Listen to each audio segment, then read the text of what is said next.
Hello, my good friends. How are you today? May God bless you all. I will not introduce anything. You guys watch the video and feel it. Then let's evaluate together. The air in Atlanta was crisp that October morning. The kind of fall day where the leaves glowed orange against a sky so blue it almost hurt to look at. Buckhead buzzed with its usual rhythm. Mercedes gliding down Peachtree Road, folks in designer shades sipping lattes outside overpriced cafes. Tucked into the heart of this ritzy neighborhood sat Elite Velocity Motors, a gleaming shrine to horsepower and wealth. Floor-to-ceiling glass walls framed a lineup of exotic cars, Porsches, Lambos, a Bentley that shimmered like liquid gold under the showroom's crystal chandeliers. The faint hum of a country tune crackled from a radio in the service bay, mixing with the sharp tang of motor oil that lingered no matter how much they polished the place. Lena Harper pushed through the heavy glass doors, her scuffed gray Converse squeaking faintly on the marble floor. At 36, she didn't look like she belonged here.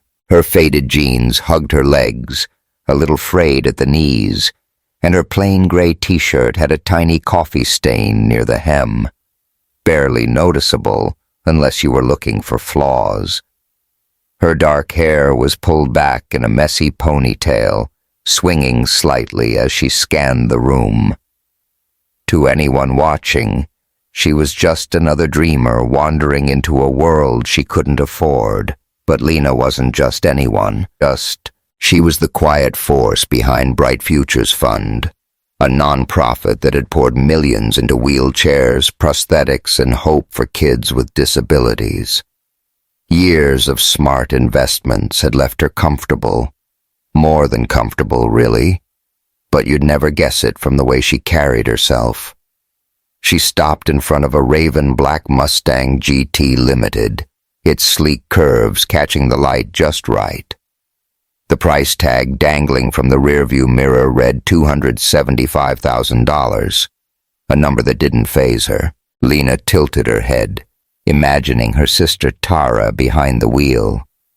Tara, who'd beaten cancer last year and deserved something wild and beautiful for her 38th birthday. She caught the eye of a young salesman hovering nearby, his oversized suit jacket flapping as he shuffled over. "Hey, excuse me," Lena said, her voice soft but steady. "Can I take a look at that black Mustang over there?" Before the kid could answer, a shadow fell across the polished floor. Ryan Carter, the sales manager, strode up with the swagger of a man who'd closed 100 deals before lunch. At 38, he was all sharp angles and sharper attitude. Gray suit tailored to perfection, a navy tie knotted just so, hair gelled back like he'd walked out of a cologne ad. He gave Lena a once-over, his hazel eyes lingering on her sneakers, then her t-shirt, before settling on her face with a smirk that didn't reach his eyes. "Look, honey," he said, crossing his arms, "I think you're lost. These cars start at $250,000. Maybe try the used lot down on Peachtree. They've got some Civics that might be more your speed."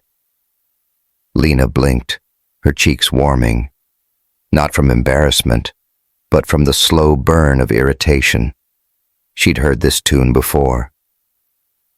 "Actually," she said, keeping her tone even, "I'm interested in the Mustang. Could you tell me more about it?"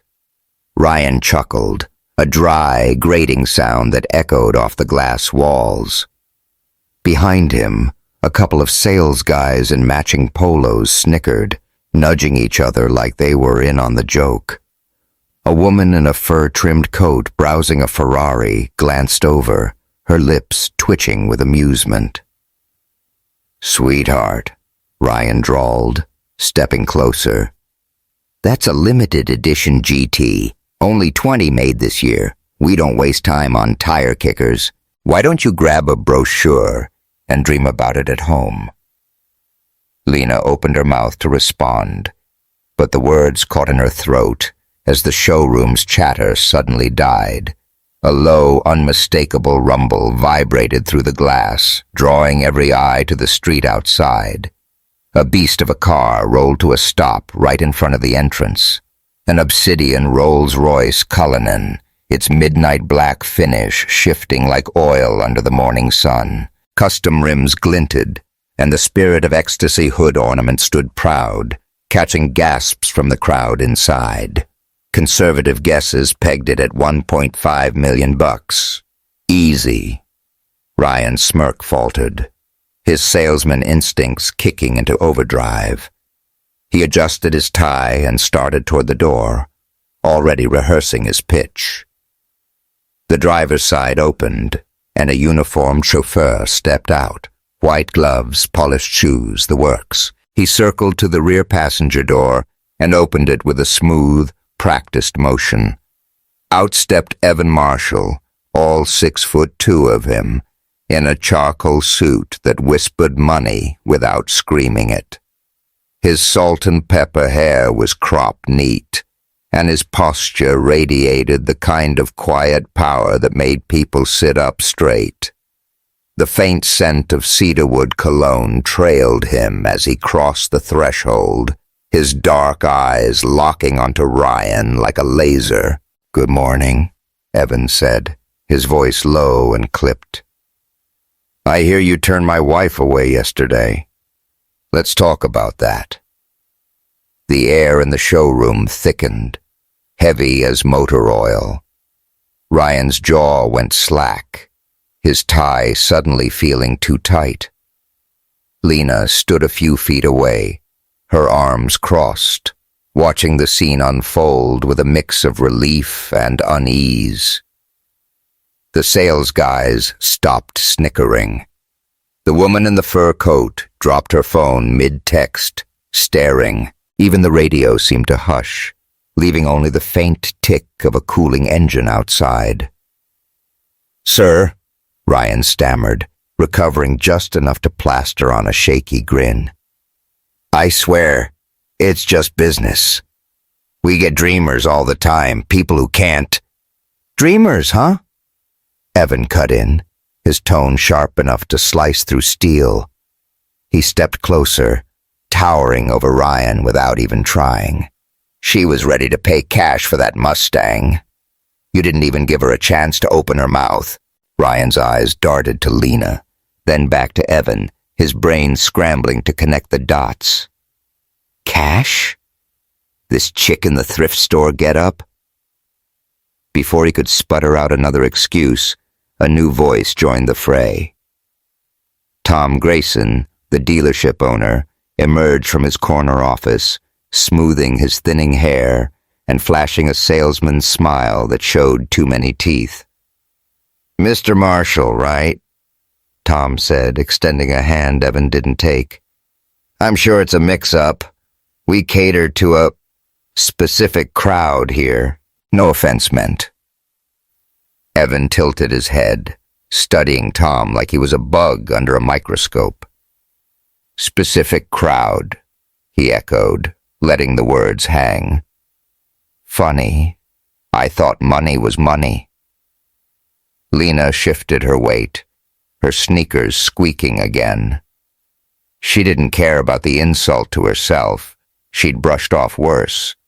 But the way they dismissed anyone who didn't fit their mold, that stung. She caught Evan's eye, a silent question passing between them. He gave her the slightest nod, a promise she knew he'd keep. "No offense taken," she said quietly, her voice cutting through the tension. "Your specific crowd doesn't include me, huh? Good to know." Tom's smile tightened, but he didn't back down. "Look, Mrs. Marshall." "Harper," she corrected, her chin lifting. "Lena Harper. And I think we're done here." She turned on her heel, ponytail swinging, and pushed back through the glass doors into the crisp Atlanta air. Evan lingered a beat longer, his gaze pinning Ryan and Tom like a pair of moths on a board. "You'll regret this, fellas," he said, almost too casual. "Trust me." As he followed Lena out, the Rolls-Royce's engine purred to life, a low growl that vibrated through the showroom floor. Inside, Ryan let out a breath he didn't know he'd been holding, his hands trembling slightly as he loosened his tie. "Who the hell was that?" he muttered, but no one answered. "Hey, if you're hooked on this twist already, hit that subscribe button and drop a comment. What would you do if you were Lena? Let's keep this ride going." The next day dawned gray over Atlanta, the kind of moody weather that made the city feel restless.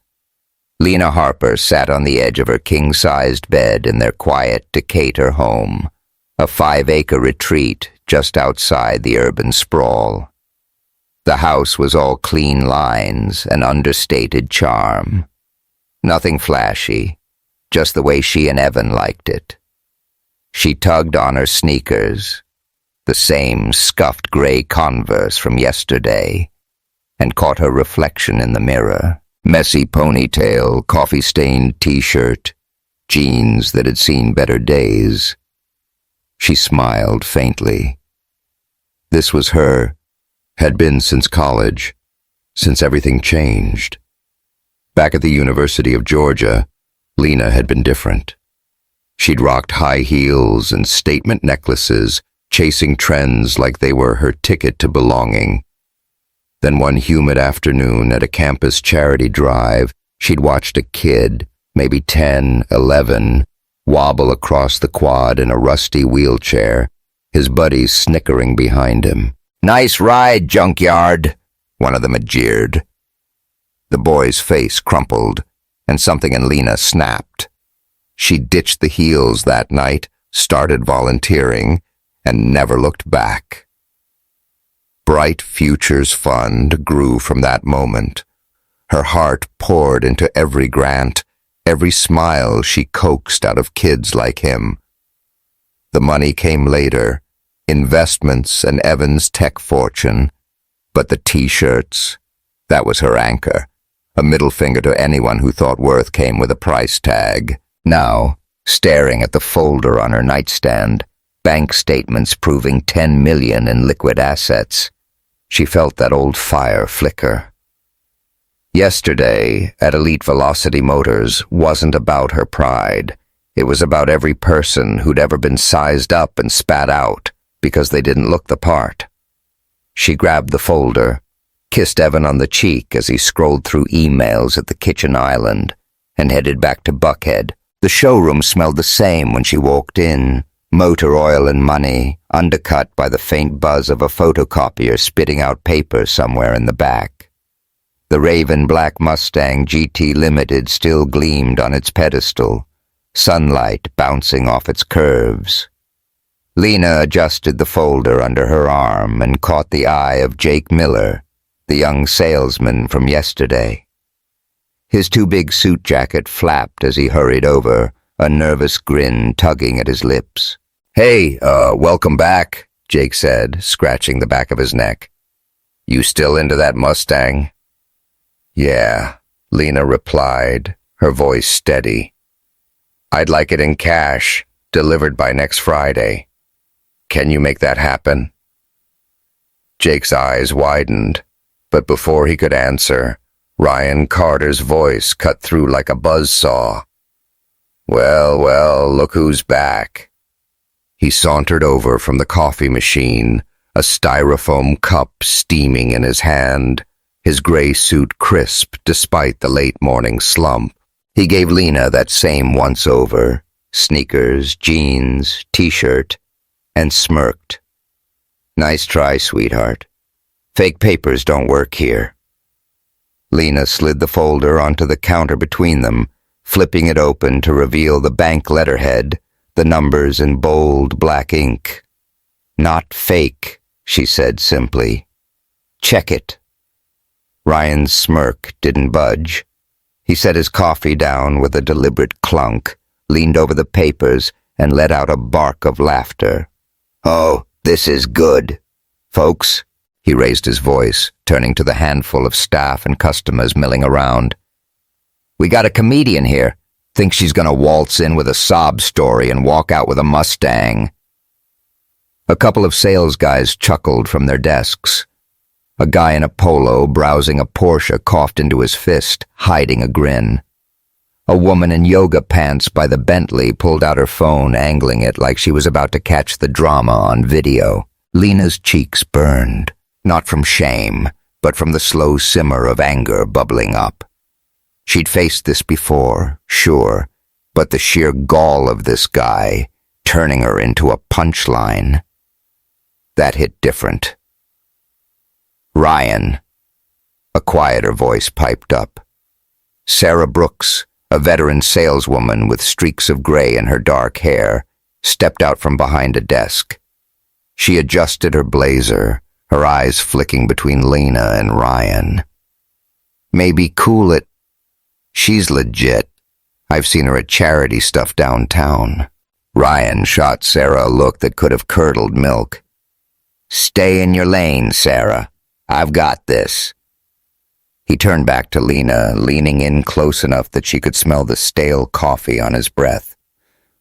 "Listen, honey, I don't know what game you're playing, but this is a business, not a thrift store. Take your little folder and—" "It's not a game," Lena interrupted, her voice low but firm. "I want the car.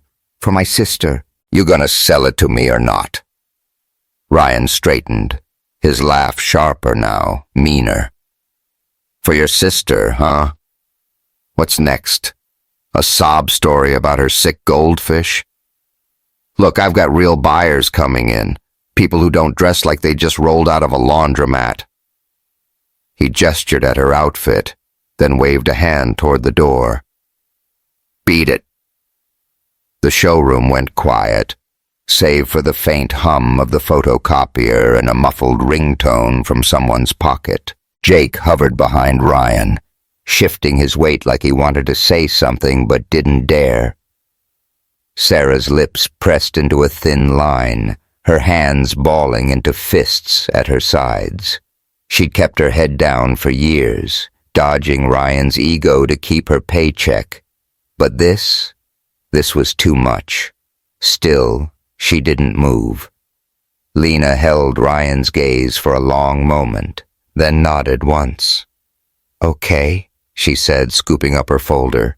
"Your loss." She turned and walked out, the glass door swinging shut behind her with a soft thud. Outside, the gray sky pressed down, matching the weight in her chest. She pulled out her phone as she reached her beat-up Toyota parked a block away, dialing Evan. "Hey," she said when he picked up, her voice steady despite the sting. "I tried. They're not budging." Evan's laugh came through, warm and edged with something dangerous. "Oh, they'll budge, babe. You still want that wake-up call for them?" Lena slid into the driver's seat, resting her forehead on the steering wheel. "Yeah," she said after a beat. "Not revenge, though. Just make them see." "Done," Evan said, and she could hear the grin in his voice. "Sit tight." Back at Elite Velocity Motors, Ryan sipped his coffee, smirking as he recounted the showdown to the sales team. "Can you believe that chick? Thinks she's hot stuff with some Xeroxed bank slip." The guys laughed, but Jake stayed quiet, picking at a hangnail. Sarah slipped back to her desk, her jaw tight. Outside, a delivery truck rumbled by, drowning out the radio for a moment. Ryan didn't notice the faint unease settling over the room, or the way the woman in yoga pants uploaded her video to X with the caption, "Asshole salesman versus mystery lady. Who's winning?" He had no idea what was coming. Things just got real, right? Subscribe now to see how this plays out. Tell us in the comments, is Ryan digging his own grave yet? The following morning broke with a faint drizzle over Atlanta, the kind that slicked the streets and made Buckhead's glass towers shimmer like wet mirrors. Inside Elite Velocity Motors, the showroom buzzed with its usual rhythm. Sales guys pitching to a couple in matching Rolexes, the clatter of a coffee machine spitting out burnt brew, the low hum of a vacuum as a janitor worked the edges of the marble floor. Ryan Carter leaned against the counter, scrolling X on his phone, smirking at a blurry video of yesterday's showdown with Lena Harper. "Over 2K views already," he muttered to himself, sipping his coffee. "Told you she was a clown." He didn't hear the growl at first, not over the chatter and the hiss of the espresso machine, but when it hit, deep and guttural, it rattled the glass walls like a warning shot. Heads turned. Conversations died mid-sentence.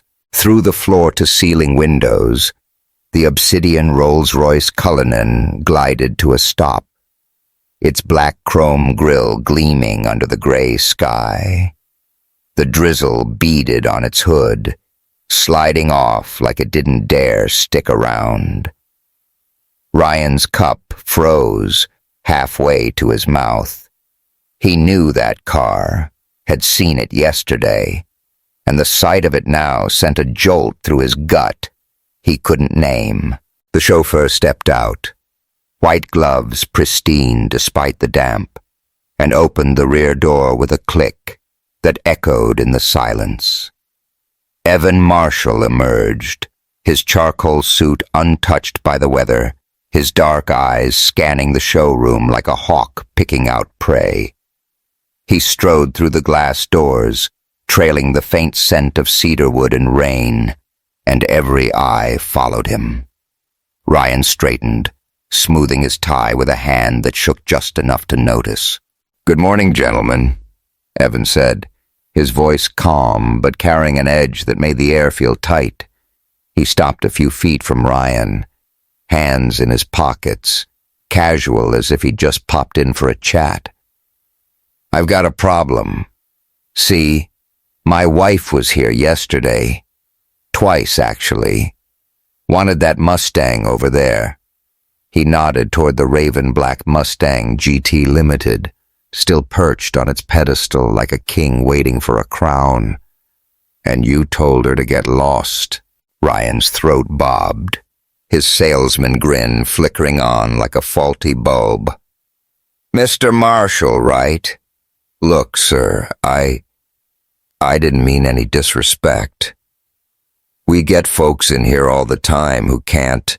"She was ready to pay cash," Evan cut in, his tone flat but sharp enough to slice through Ryan's bullshit. 275 grand right there in her folder. You didn't even look." The showroom went graveyard quiet. Jake Miller, hovering near a desk with a stack of brochures, let out a small, involuntary gasp.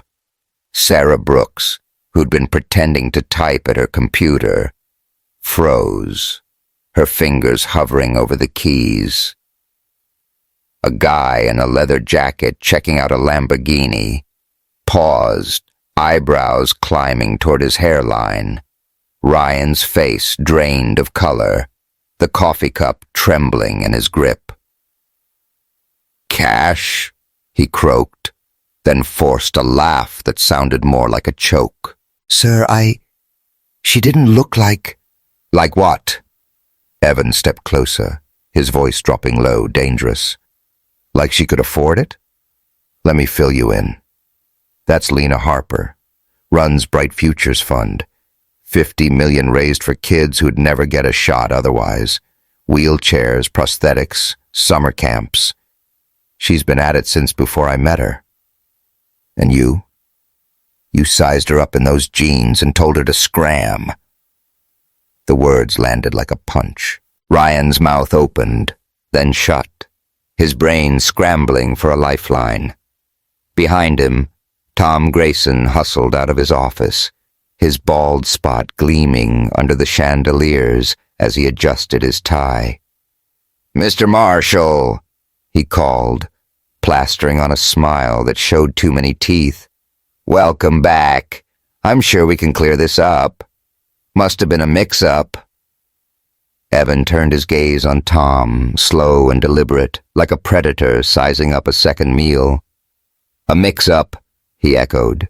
Funny, I was here yesterday when your boy told her she didn't belong, and you backed him up. Tom's smile faltered, sweat beading on his forehead. I didn't have all the details, sir. We pride ourselves on... Here's the kicker. Evan interrupted, raising a hand to stop the spiel.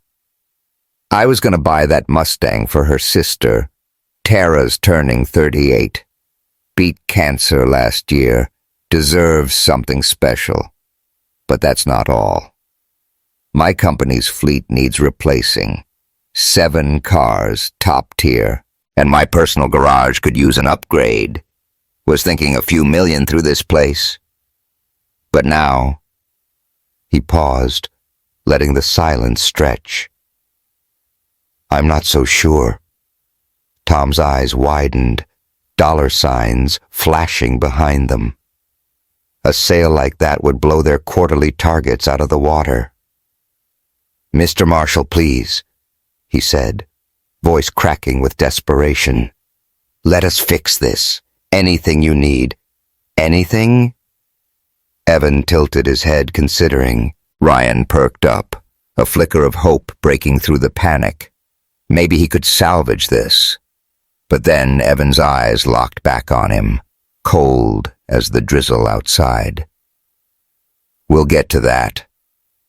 The tension snapped like a taut wire when Jake spoke up, his voice shaky but clear. She was nice, Ryan. Asked about the Mustang, real specific. You didn't even give her a shot. Ryan wheeled on him, his face twisting. Shut it, kid. You don't get how this works. We've got quotas, real buyers. No, you don't get it. Sarah cut in, standing from her desk. Her blazer was wrinkled, her gray-streaked hair falling loose, but her eyes blazed. She's legit. I told you. I've seen her at those fundraisers, handing out checks like it's nothing. You screwed us all. Ryan's glare could have melted steel, but the damage was done. The showroom buzzed again, whispers rippling through the staff and customers. The guy in the leather jacket pulled out his phone, muttering, "This is wild." Tom rubbed his temples, looking like he'd aged 10 years in 10 seconds. Evan let the chaos settle, then spoke again, his voice steady. Here's the deal. Lena's got a gala next month, Bright Futures Fund, raising cash for an adaptive sports complex. Ryan, I want you there. Not as a guest. Volunteer. Set up tables, push wheelchairs, see what she's about. Then we'll talk cars. Ryan swallowed hard, his tie askew. Volunteer. He rasped, like the word tasted bad. Take it or leave it, Evan said, turning to Tom. And you might want to look into some training around here. Unconscious bias, customer respect. Pick your poison. I know people who can help. Tom nodded like a bobblehead, sweat staining his collar. Absolutely, sir. We'd welcome it. Good. Evan glanced at Jake, who was still clutching those brochures like a lifeline. Kid, you're handling the paperwork if we move forward, starting with the Mustang. Lena's got taste, doesn't she? Jake blinked, then grinned, a little dazed. Yes, sir. Thank you. Evan gave a curt nod, then headed for the door, pausing to run a hand along the Mustang's hood. She does, he murmured, almost to himself. The Rolls-Royce purred awake outside, and he was gone, leaving the showroom in stunned silence. Ryan slumped against the counter, his perfect world cracking at the seams. Sarah crossed her arms, muttering, "Told you so." Jake just stared at the Mustang, like he couldn't believe his luck. Back at home, Lena sank into the couch, kicking off her sneakers as Evan walked in. "How'd it go?" she asked, tucking her legs under her. "They're sweating," he said, dropping onto the cushion beside her. "Ryan's volunteering. Might actually learn something." She smiled, small but real. "I don't want them to burn, Evan, just see." "They will," he said, squeezing her hand. "They will." Big twist, huh? Hit subscribe to catch the final showdown. Drop a comment. Should Ryan get a second chance? A month later, the Grand Hyatt Atlanta glowed like a jewel against the night sky, its ballroom transformed for the Bright Futures Fund Gala. Golden light spilled from chandeliers, casting warm shadows over tables draped in white linen. The air carried the sweet scent of cinnamon rolls from the dessert spread, mingling with the faint twang of a jazz quartet playing in the corner. Kids in wheelchairs zipped through the crowd, their laughter cutting through the hum of chatter. Parents, donors, doctors, all mingling in a swirl of hope and possibility. Lena Harper stood near the stage in a simple navy dress, her ponytail swapped for loose waves, but still no makeup, no fuss. She didn't need it. At 36, she radiated a quiet strength that turned heads without trying. Ryan Carter stood by the entrance, feeling like a fish out of water. Gone was the slick gray suit and navy tie. Tonight he wore the event staff uniform, black polo, khaki pants, a name tag that felt like it weighed a ton. He shifted his weight, hands stuffed in his pockets, watching a kid in a motorized chair weave through the crowd. Evan's deal had been clear. Volunteer here, or kiss any shot at that fleet sail goodbye. So here he was, 38 and sweating under the collar, directing guests and dodging dirty looks from folks who'd seen that X video, now at 50K views and counting. "Excuse me, mister?" A small voice piped up. Ryan glanced down to see Miles Carter, no relation, grinning up at him from a sleek black wheelchair. The kid was maybe 12, with a mop of curly hair and a Hawks jersey that swallowed his skinny frame. "You're pushing me tonight, right? Mom says I need a driver."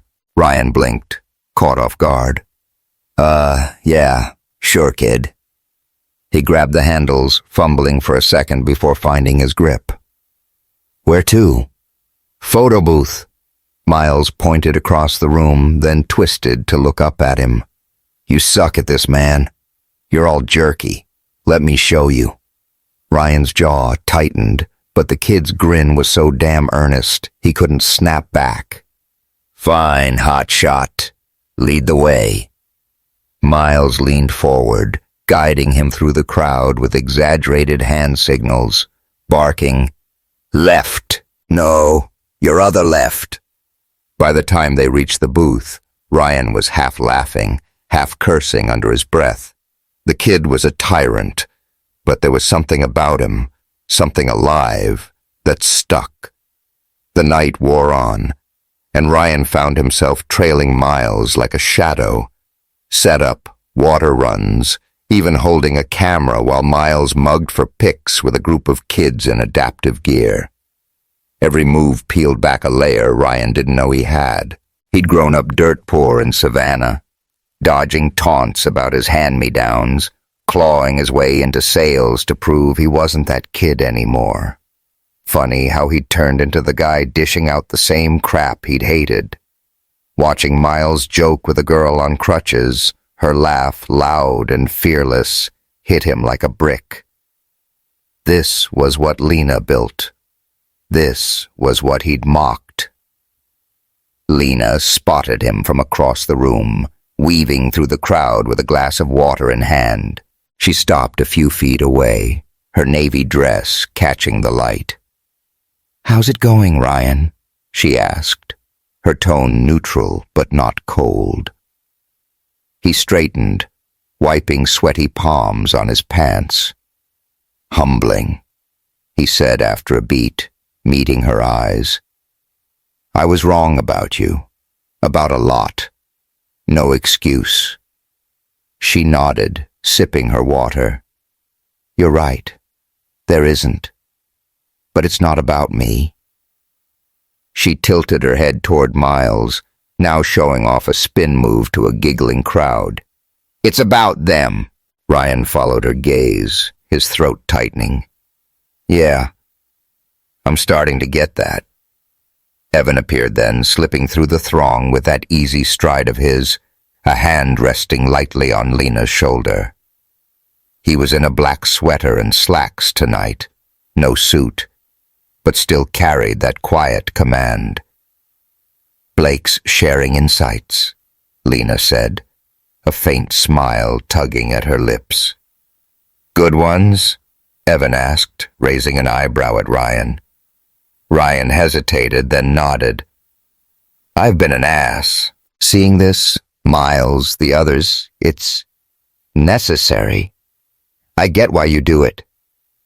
Lena's smile softened, real this time. "Good lessons." "Expensive ones," Ryan admitted, a wry twist to his mouth. "Worth it, though." Evan chuckled, then surprised him. "Speaking of worth, my company's still in the market for that fleet. 7 cars, like I said. You in?" Ryan's jaw dropped, words stalling. "Me? After everything?"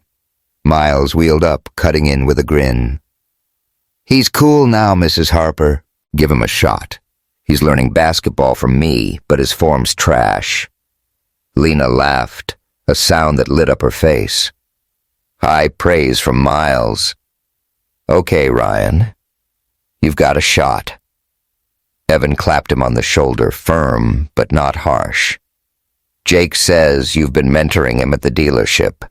Keep it up, and we'll talk numbers." Ryan nodded, dazed. "I'd be honored, Mr. Marshall. Truly." Later, as the gala wound down, Ryan helped Miles back into his chair after a photo op. The kid grinned up at him. "You know, Mr. Ryan, you're pretty cool for a grown-up." "Coming from you, that's gold," Ryan said, meaning it. He glanced across the room at Lena and Evan, working the crowd, not flaunting their wealth, but connecting, real and raw. A month ago, he'd have written her off in those jeans. Now he saw it. Value wasn't in the labels or the cars. It was in this. Laughter, grit, second chances. Second. The next week, Ryan pitched an idea to Tom Grayson, a vocational program at Elite Velocity Motors, teaching auto skills to kids like Miles, funded by a cut of their sales. Lena and Evan matched it with a grant from Bright Futures. Ryan kept volunteering too, showing up for Miles's adaptive basketball games. At the first one, the kid waved him over from the court, shouting, "Come on, coach, you're late." Ryan hesitated, hands in his pockets, then jogged over with a grin. He wasn't fixed. Not yet. That stuff took time, but he was moving, step by clumsy step, towards something better. And when Miles sank a shot, cheering like he'd won the NBA Finals, Ryan felt it. A spark he hadn't known he'd lost. We all judge sometimes, don't we? But as Ryan learned, looking past the surface can flip your whole damn world. True wealth? It's not in your wallet. It's in how you treat the folks you think don't matter, especially when no one big's watching. And that's the ride, folks. Love this journey. Subscribe and comment. What's your takeaway from Ryan's turnaround? See you in the next story.